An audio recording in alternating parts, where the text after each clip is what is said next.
Retraités, une seconde étape de revalorisation des pensions qui est concernée.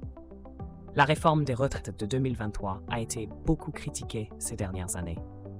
Mais l'application d'une mesure favorable pourrait changer la donne prochainement, vers la prochaine revalorisation des petites retraites en septembre ou en octobre. Pour mémoire, une partie des petites retraites a déjà été revalorisée à l'automne 2023. Il s'agit d'une des étapes fondamentales de la réforme des retraites. Quoi qu'il en soit, un grand nombre de retraités attendent toujours leur tour, soit près d'1 million du côté du régime général et 250 000 anciens salariés agricoles. La prochaine étape de la revalorisation des pensions de retraite devrait avoir lieu en septembre ou en octobre. Le cas échéant, plusieurs centaines d'euros en plus pourraient gonfler les pensions de nos aînés à la rentrée.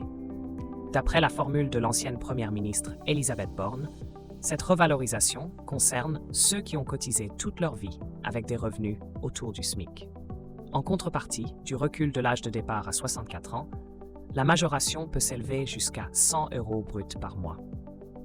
Rappelons que cette mesure s'applique déjà aux nouveaux retraités au 1er septembre 2023. De fait, celle-ci s'apparente à une revalorisation du minimum contributif. Il s'agit d'un dispositif énigmatique qui intègre le calcul de la retraite de base du privé. Des perspectives défavorables selon le dernier rapport du Corforce est de constater que le système de retraite des Français comporte des failles. Il faut savoir que les dépenses de retraite pèsent sur le PIB à hauteur de 13%.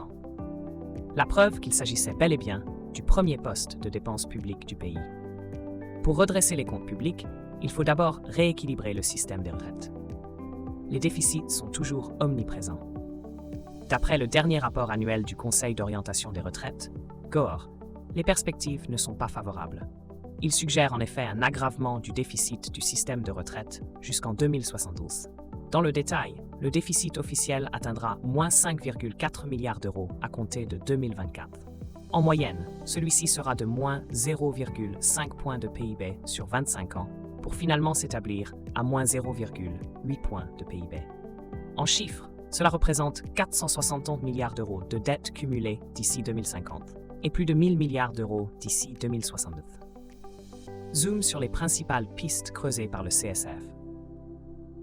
Différentes solutions sont déjà proposées afin d'équilibrer les comptes. En tenant compte de la réforme de 2023, il faudrait viser un âge de retraite moyen proche des 66 ans au milieu de la période de projection 2050. Il s'agirait d'un relèvement supplémentaire de l'ordre de 15 mois par rapport à la tendance actuelle. Par ailleurs, le Comité de suivi des retraites, CSR, propose d'alléger la pension relative moyenne. Il faudrait qu'elle soit proche des 40% au lieu des 42,5% prévus en 2050. Le CSR suggère aussi de basculer vers un nouveau mode d'indexation des droits et des pensions de retraite. Notons que les recommandations du CSR sont encadrées par des normes légales visant à assurer la soutenabilité du système de retraite français.